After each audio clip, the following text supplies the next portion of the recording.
नमस्कार, मैं हूं प्रदीप सहगल और आप देख रहे हैं रियो के सुल्तान। हमारी इस खास पेशकश में मेरे सहयोगी दीपांशु मदान तो हमारे साथ रहेंगे ही, इसके साथ हमारे साथ 3 गेस्ट मौजूद रहेंगे जो कि दिल्ली से जुड़ रहे हैं। कुलविंदर सिंह कंग जो कि खेल विशेषज्ञ हैं, इसके साथ रियो से हमारे साथ रहेंगे हमारे सहयोगी विमल कुमार जो कि हमारे को रियो की अपडेट देंगे, किस तरह से ये 4 साल का इंतजार खत्म होने वाला है बस थोड़ी ही देर में और रंगारंग कार्यक्रम रियो में शुरू होने वाला है। इसके साथ ही चंडीगढ़ से हमारे साथ जुड़ेंगे पूर्व ओलंपियन दीपक ठाकुर।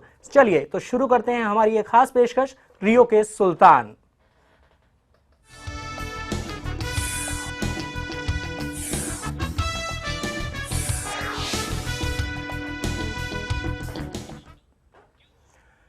तो चलिए रियो के सुल्तान में सबसे पहले बात करते हैं भारत की। भारत की क्या उम्मीदें हैं इस बार के ओलंपिक से, किस तरह की तैयारी की है खिलाड़ियों ने, दिखाते हैं हमारी इस खास रिपोर्ट में।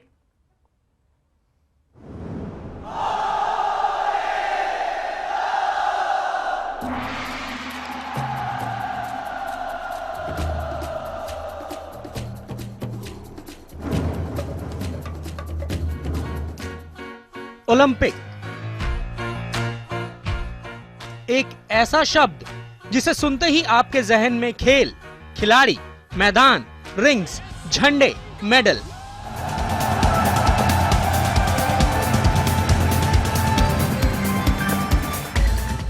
ये सब आता है। जहां कई देशों के खिलाड़ी अलग अलग खेलों में जी जान लगाकर मेडल जीतते हैं और अपने देश का मान सम्मान बढ़ाते हैं। कहां हुई ओलंपिक की शुरुआत? ओलंपिक यानी कि हर 4 साल बाद होने वाला खेलों का महाकुंभ। इस महासमर की शुरुआत 1896 में हुई। पहला ओलंपिक ग्रीस की राजधानी एथेंस में खेला गया। इस ओलंपिक में 14 देशों ने भाग लिया। He then emigrated to America and for several years distant seconds from Yuri Losman of Estonia.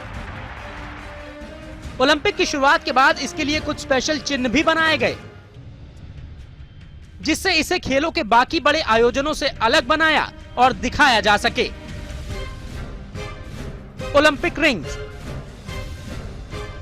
Olympic को अलग दिखाने के लिए एक झंडा बनाया गया जिसमें 5 रिंग्स बनाए गए जिन्हें देखकर ही समझ आ जाए कि ओलंपिक गेम्स खेले जा रहे हैं।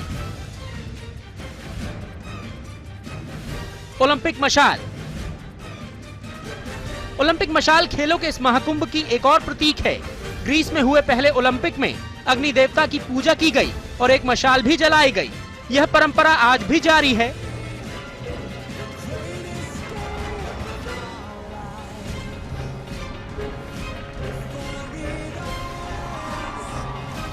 हर बार के खेलों के लिए नई मशाल बनाई जाती है। ओलंपिक खेलों की प्रतीक मशाल की लौ पवित्र मानी जाती है। आधुनिक ओलंपिक की बात करें तो 1936 के बर्लिन ओलंपिक में पहली बार मशाल यात्रा शुरू हुई। ओलंपिक मशाल खेलों की शुरुआत से पहले दूसरे देशों की अपनी यात्रा खत्म कर उस शहर में पहुंचती है जहां ओलंपिक का आयोजन होना है। सन 1960 के रोम ओलंपिक में पहली बार मशाल यात्रा का टेलीविजन प्रसारण हुआ। इसके बाद एक और चीज है जो ओलंपिक्स को बाकी खेलों से अलग बनाती है। जी हाँ, वो है ओलंपिक मैस्केट। मैस्केट खेलों के प्रतिनिधि होते हैं और प्रतियोगियों में उत्साह लाते हैं। इंसान या जानवर की आकृति वाला ये मैस्केट मेजबान देश की सांस्कृतिक धरोहर को दर्शाता है। ओलंपिक खेलों को अपना पहला मैस्केट 1972 के खेलों में मिला। लंदन में 2012 में हुए ओलंपिक में खेलों का शुभांकर वैन लॉक को चुना गया था।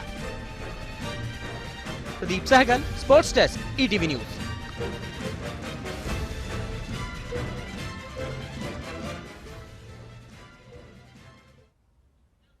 चलिए, तो आयोजन तो आपने देख लिया किस तरह का होगा। बहुत ही रंगारंग कार्यक्रम होने वाला है। आपसे कुछ ही देर में मैं बस कुछ ही क्षण बाकी हैं। इंतजार है दीपांशु की कब ये शुरू होगा और 4 साल का इंतजार एक बार फिर खत्म हो जाएगा। चलिए, हमारे साथ बहुत ही जल्दी रूबरू करा देते हैं आपको गेस्ट के लिए। कुलविंदर सिंह कंग जुड़े हुए हैं नई दिल्ली से, साथ में मनोज जोशी भी हैं, पत्रकार रहे हैं, साथ में कमेंटेटर रहे हैं और क्या क्या कहूं आपके लिए जोशी साहब। साथ में हमारे साथ जुड़ेंगे दीपक ठाकुर, पूर्व ओलंपियन, इसके अलावा रियो भी लेकर के चलेंगे। लेकिन सबसे पहले कुलविंदर जी, मेरा सवाल आपसे, रियो ओलंपिक्स इस बार उम्मीद लग रही है पदकों की खूब सारे, लग रहा है कि झोली जो है हमारी गोल्ड से भर जाएगी?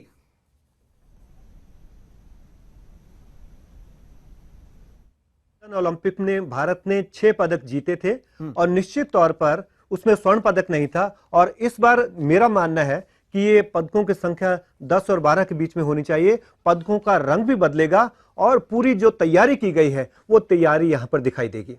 जोशी साहब, आपके पास आना चाहूंगा। क्या देखते हैं जो पहले के लिए हमने तैयारी की थी, जो लंदन ओलंपिक्स में हमने मिस कर दिया था, वो इस बार नहीं होगा? कितना हम प्रिपेयर्ड हैं, कितनी उम्मीदें ज्यादा हैं, क्योंकि आप बहुत ग्रासरूट लेवल से जुड़े हुए हैं।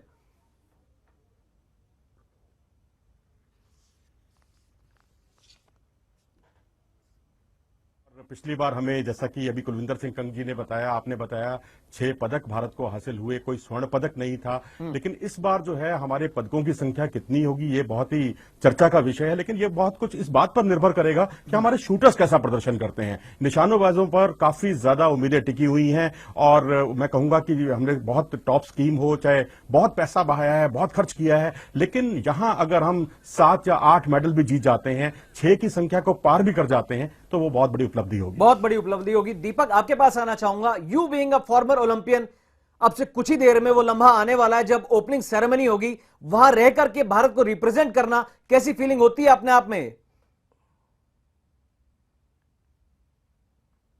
बात करूं तो वो एक ओलंपिक का वो विलेज और वो एटमॉस्फेयर, मैं समझता हूं वो एक जन्नत की तरह रहता है। तो एक सपना रहता है खिलाड़ी का कि उस जन्नत में जाया जाए। तो एक वो मैं बता नहीं सकता वो क्या माहौल रहता है, क्या वहाँ का एटमॉस्फेयर है। तो एक सपना जैसा लगता है। वहाँ पर रंगारंग कार्यक्रम है, कितने कलर बिखरे हुए हैं, पूरा दुनिया एक जगह इकट्ठी होती है। तो एक बहुत ही अच्छा माहौल रहता है। मुझे तो ऐसा लगता है जैसे कि मैंने अगर जीते जागते अगर किसी ने देखना हो कि हाँ भी जन्नत कैसे होती है, तो उसे ओलंपिक गेम्स के लिए जरूर जाना चाहिए।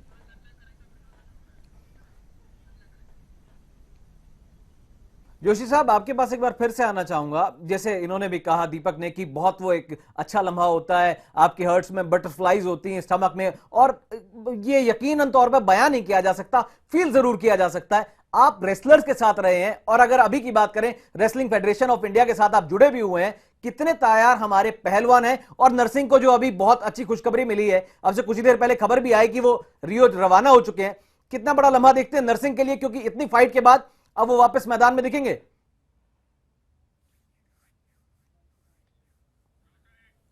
देखिए, जहां तक नरसिंह यादव का सवाल है, आपने बहुत अच्छा सवाल किया है। मैं कहूंगा कि नरसिंह यादव जो है उनकी तैयारियां पिछले दिनों में काफी प्रभावित हुई हैं। चाहे वो ये कहिए कोर्ट केस की वजह से कह लो, आप या डोपिंग के जो एक दुर्भाग्यपूर्ण तरीके से उनके फंसाए जाने की बात हो, जिसे नाडा ने भी बाद में स्वीकार किया, उनकी तैयारियां बुरी तरह से प्रभावित हुई हैं। हालांकि उन्होंने जो बात कही, जज्बा अपना दिखाया, ये कहकर कि अब उनकी पदक की भूख और भी ज्यादा बढ़ गई है। लेकिन ये उनको बाकी और पहलवानों से काफी कुछ अलग साबित करता है। चाहे वर्ल्ड चैंपियनशिप हो, वो भारत के अकेले पहलवान हैं जिन्होंने वर्ल्ड चैंपियनशिप में मेडल के साथ ओलंपिक के लिए क्वालिफाई किया है। जोशी जी, आपको रोकना चाहूंगा। रियो से हमारे साथ हमारे संवाददाता जुड़ने वाले हैं, उनका भी बहुत स्वागत करेंगे। विमल, कैसे हैं आप? कैसे हालात वहां पे? क्या रंगारंग कार्यक्रम है? तमाम बातों की जानकारी लेंगे आपसे। लेकिन प्रदीप, जो माहौल नजर आ रहा है वो गजब का है अभी से। बिल्कुल, जैसा कि आपने बात की कि स्टमक में बटरफ्लाईज है, वहां खिलाड़ियों के तो होंगे ही, हमारे भी स्टमक में बटरफ्लाईज हैं। दीपांशु, मैं ये कहना चाहूंगा।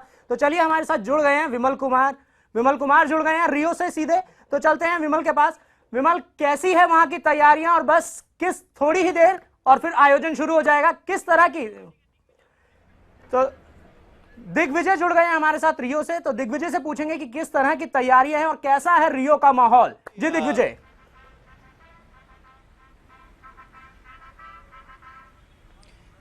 जी, माहौल तो काफी यहाँ ऑस्टियर है, क्योंकि मैं पिछले 2 ओलंपिक्स में गया हूँ, बीजिंग और लंदन, और उन दोनों की तुलना नहीं की जा सकती, क्योंकि यहाँ पे बहुत सारे प्रॉब्लम्स हैं, फाइनेंशियल इश्यूज है। ब्राजील ने ये कह दिया कि अगर आप चाहते हैं 5 स्टार ओलंपिक जैसे बीजिंग में हुआ, वो यहाँ पे नहीं होगा। और ये बात शायद हम जो मीडिया वाले हैं, ये हमारे लिए बड़ी इंपॉर्टेंट है, क्योंकि खिलाड़ी जो है, जैसे दीपक कह रहे थे, मैंने उनकी बात अभी सुनी कि खिलाड़ी के लिए ये गेम्स है, ये गेम्स मेरे लिए और आपके लिए नहीं है। खिलाड़ियों के लिए जो फैसिलिटीज है वो इन्होंने ठीक करके दी है। अगर बाकी यहाँ के सोच रहे हैं कि जी ये कर देंगे, वो कर देंगे, यहाँ 5 स्टार, वो सब नहीं। बड़ा ऑस्टियर है। जो ओपनिंग सेरेमनी है वो लंदन के 1/10 ऑफ द बजट है। तो ये सिर्फ गेम्स करेंगे, और मुझे लगता है यही रास्ता फॉरवर्ड है, क्योंकि ओलंपिक गेम्स पे इतने सारे पैसे खर्च होते हैं, जो बाकी सारा माहौल क्रिएट करने में होता है, उसकी कोई जरूरत नहीं। आप खिलाड़ियों को खुश रखिए, ये गेम्स खिलाड़ियों के लिए हैं। जी दिग्विजय, लेकिन जैसा कि आपने कहा ये गेम्स खिलाड़ियों के लिए हैं, खिलाड़ियों को खुश रखिए, लेकिन यहां तो खिलाड़ी भी खुश नजर नहीं आ रहे। लिएंडर पेस को कमरा नहीं दिया गया। हॉकी प्लेयर्स ने थोड़े दिन पहले बताया था कि वहां पर कमी है, क्या कहेंगे इसके बारे में? जी जी देखिए, ये पर्सनल इश्यूज, पर्सनल ईगोज के बारे में बात नहीं करना चाहिए। दीपक ठाकुर खुद यहाँ पे हैं, वो ओलंपिक्स में रहे हैं। लिएंडर पेस यहाँ पे लेट आए, और अगर आपको रूम चाहिए थी, ये टेनिस फेडरेशन की बात है, वो उनको रूम किसके साथ अलॉट करे। जो बात बाकी कही गई हॉकी टीम के बारे में, मैं आपको ये बता सकता हूं कि आईओसी ने मुझे इन्वाइट किया था, और 3 दिन पहले मैं विलेज में गया था। ये विलेज में जो कमरे दिए गए हैं, ये सब खिलाड़ियों के लिए सेम है, या वो नोवाक जोकोविच हो, या राफेल नडाल, माइकल फेल्प्स हो। तो कमरा है, काफी बड़ा है, इंडिविजुअल बड़ा स्पार्टन एक टाइप ऑफ अपार्टमेंट है। यहाँ पे कोई टीवी नहीं है, कोई कुर्सियां नहीं है, और अगर किसी की इंडिविजुअल रिक्वायरमेंट थी, उनको जाके अलग से लेना था। मैं जो इंडियन शूटिंग टीम के कमरे में था, उसमें गगन नारंग भी थे, अभिनव बिंद्रा भी थे। ये बहुत बड़े खिलाड़ी है हिंदुस्तान में, उनको इश्यूज नहीं थे। लेकिन इसी बीच दिग्विजय, इसी बीच ये खबर आ रही है कि जो भारतीय टीम है वो बीच में पार्टिसिपेट नहीं करने वाली है ओलंपिक सेरेमनी में। ऐसा फिर क्यों आ रहा है? अगर खिलाड़ी खुश ही नहीं होंगे तो अपना 100% कैसे दे पाएंगे?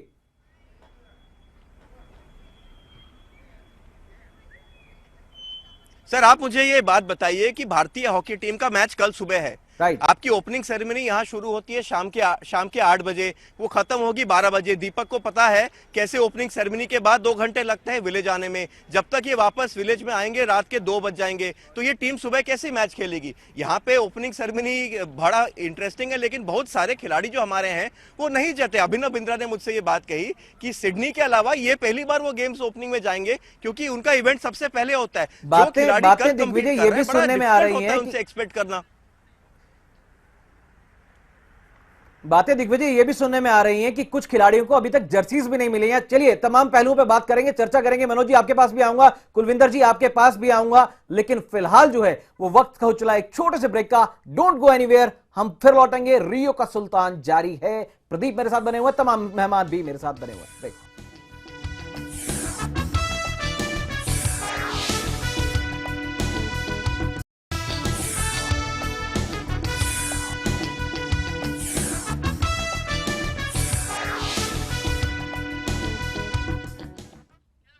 एक बार फिर से स्वागत है आपका हमारी इस खास पेशकश में, रियो के सुल्तान। दीपांशु, जो कि एक अच्छी खबर आ रही है रियो से, वो ये है कि हॉकी टीम सुविधाओं की कमी के कारण नहीं, बल्कि थकान ना हो जाए, इसलिए ओपनिंग सेरेमनी में नहीं जाने किया। ब्रेक पे जाने से पहले दिग्विजय ने कि वो बिल्कुल सुविधाओं की कमी से नहीं, बल्कि रेस्ट पोजीशंस के लिए वो चाह रहे हैं कि ताकि हमें कल के मैच के लिए थकान ना हो।